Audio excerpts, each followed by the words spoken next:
JBNN keep you informed. I'm Michelle Jones. Before we get into the news, please remember to like, subscribe, leave a comment, and to share the news with someone today. Now onto the news. AR-15 rifle and firearm cleaning equipment seized in St. James. The St. James Police on Friday seized an AR-15 rifle, approximately 517 assorted rounds of ammunition and 2 magazines, following a confrontation with an armed suspect in Guava Walk, St. James. The suspect managed to evade capture, and the police are actively searching for him. The police are also reporting that firearm cleaning equipment and the 10 rounds of 7.62 ammunition were seized during an operation on Mall Road, Anchovy in the parish. According to the Anchovy police, at about 11 a.m., a police team carried out an operation targeting members of the One Down gang and wanted persons. A search was carried out at an unoccupied house believed to be used by members of the gang. During the raid, a bag was found containing the ammunition and firearm cleaning equipment. No one is arrested in connection with the find. Decomposing body of Trelawney farmer found at his home. The Trelawney police are investigating the death of an 83-year-old farmer whose body was discovered at his residence in First Hill in Jacksontown in the parish on Friday. Reports indicate that around 1:30 p.m., a neighbor who last time at a grave digging on December 30 decided to check on him. Upon arrival, she noticed flies near a window and alerted the police and fire department, according to a police statement issued Saturday. The police later found the body in an advanced state of decomposition on a bed inside the house. The body was subsequently removed to the morgue for a post-mortem. Farmer charged with murder of man in his community. The Hanover police have charged 32-year-old Romaine Cunningham, otherwise called Mango, a farmer of Pell River in the parish, with murder following an incident in his community last year, January. He is accused of killing 41-year-old Sheldon Salmon, a laborer of the same district. The Green Island police say at about 8:40 p.m. on January 21, 2024, someone was at home when men knocked on his door and identified themselves as police. After refusing to open the door, the men reportedly kicked it open, entered the house, and opened gunfire at someone, hitting him multiple times. The men then escaped. The police were alerted, and the injured man was taken to the hospital where he was treated and admitted. Someone succumbed to his injuries and was pronounced dead on December 26, 2024. Cunningham was arrested on December 28, 2024, and was later charged following a question and answer interview in the presence of his attorney. His court date is pending. Janitor charged after allegedly stealing over $200,000 from business vault. A janitor has been charged with larceny as a servant after allegedly stole a sum of $286,300 from a business establishment in Brownstown, St. Anne. Charges 54-year-old Arlant Martin of a Brownstown address in the parish. Reports from the Brownstown police are that the manager of the establishment discovered discrepancies in 2 separate transactions. An investigation was launched, which revealed that sums totaling $140,300 in October and $146,000 in December were missing. Surveillance footage later confirmed that Martin accessed the company's vaults on 2 separate occasions and removed the cash, police said. A report was made to the police, leading to Martin's arrest and the subsequent charge. His court date is to be finalized. The investigation is ongoing. Several people injured after bus collides with KFC truck in St. Anne. 8 people rushed to the St. Anne's Regional Hospital on Friday morning following a motor vehicle collision involving a passenger vehicle planned the Falmouth to Otrius route and a truck owned by Restaurants of Jamaica, operators of KFC. The collision occurred along the Prairie Main Road in the vicinity of the Plantation Smokehouse restaurant.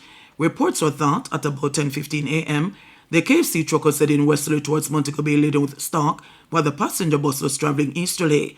The bus reportedly overtook a line of traffic and collided with the truck, forcing it off the road. The passengers of the bus were assisted to hospital, with 4 listed in critical condition and 4 treated and released. It's understood that neither the truck driver nor his assistant were injured. The driver of the bus has been taken into custody by the St. Anne police and is expected to be charged. 5 men held at alleged illegal assault house in Central Village granted bail. 5 of the 7 men charged in connection with the alleged illegal operation of a slaughterhouse in Central Village, St. Catherine, were granted bail when they appeared in the St. Catherine Parish Court on Friday. Omar Thompson was granted $700,000 bail after the court was told that he owns the land on which the slaughterhouse is located. Meanwhile, Kevin Bolton was granted bail in the sum of $200,000, Andrew Henry for $400,000, Neville Higgins for $500,000, and David McCray for $500,000. They are jointly charged with killing or wounding an animal, using stamp to deceive the public, unlawful possession of property, possession of agricultural produce without a receipt, failure to give notice of infection, having no food handler's permit, and butchering without license. One of the other accused, Kevin Isaacs, was remanded as he was on bail for another criminal offence, while Sean Sambos was remanded due to a previous conviction. Senior Parish Court Judge Desiree Lane ordered the men to return to court on February 3. When the matter was mentioned, the St. Catherine Health Department indicated that 50 carcasses were destroyed by fire. Meanwhile, attorneys Leonard Green, Kemoy McEachron, and Stephen Palmer told the court that the Crown would have a difficulty grounding the offences against their clients. It is alleged that on December 20, police personnel swooped down on an illegal slaughterhouse in Central Village, and during the operation, gold carcasses were confiscated along with meat certifying stamps. The 7 men were held, and following an investigation, they were charged. 96 farm workers depart for Canada. 96 farm workers, 12 of whom are first-timers, departed the island for Canada on Friday under the Seasonal Agricultural Workers Program. They'll work in the provinces of Ontario and New Brunswick, supporting agricultural operations in locations such as Leamington, West Lorne, Tedford, Brantford, and Northampton. In his address at the send-out ceremony at the Ministry of Labour and Social Security's Overseas Employment Centre in Kingston, the Portfolio Minister, Pernell Charles Jr., said the recruits went through rigorous screening under the Leave No One Behind policy. Minister Charles said the potential workers were assessed for numeracy and literacy and also underwent psychometric testing. He said successful candidates were approved for the program, while those who had challenges with reading and numeracy were referred to the Art and Estate Trust for remedial training. This year marks the 59th anniversary of the Canadian program. You heard our permanent secretary speak about the policies that we have been advancing when it comes on the overseas employment programs. And one of the policies has to do with inclusivity. What it means is that last year we made a very deliberate effort to ensure that we integrated persons with disabilities into this program. And we are pleased to know that the 4 who have gone up are doing an amazing job. And we want to continue the work of making sure that the program is stronger, is dynamic, and is responsive to the needs as it grows. In addition to inclusivity, the Farm Work Program, which is the Overseas Employment Program, is one where we have also instituted the No One Left Behind policy. A policy that has now seen us introduce into the whole evaluation and assessment process the mandate that anyone who is chosen to be interviewed for this opportunity will get an opportunity if they so seek it. And it is this year that we instituted this policy, and so thousands of potential workers came to be evaluated.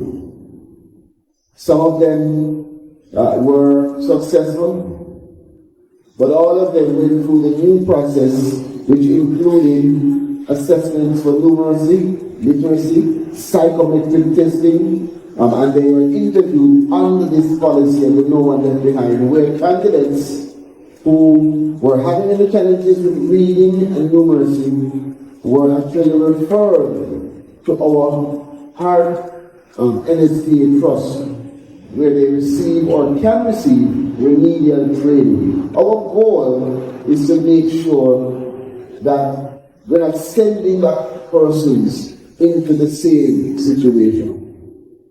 We want everyone that receives a farm work card opportunity to be able to improve in one way or the other. So where there were challenges with the literacy, numeracy, they were diverted to Hard Trust. If it is that after the interview we determined that the person perhaps may not be fit for farm work, but will be fit to start a business, they were diverted for employment readiness training or diverted to receive a business grant. And these diversions are a positive step in us ensuring that we are not only creating a stronger pool of workers in Jamaica, but that we are doing our job of ensuring that all persons who come before us get an opportunity. That's what the No One Left Behind policy is. It means, as it says, no one to be left behind. I want to make sure that the Ministry of Labour and Social Security continues the progress that we have started. There is a lot of transformation taking place in this ministry right now. And it is not one person who's doing it. It is an entire team.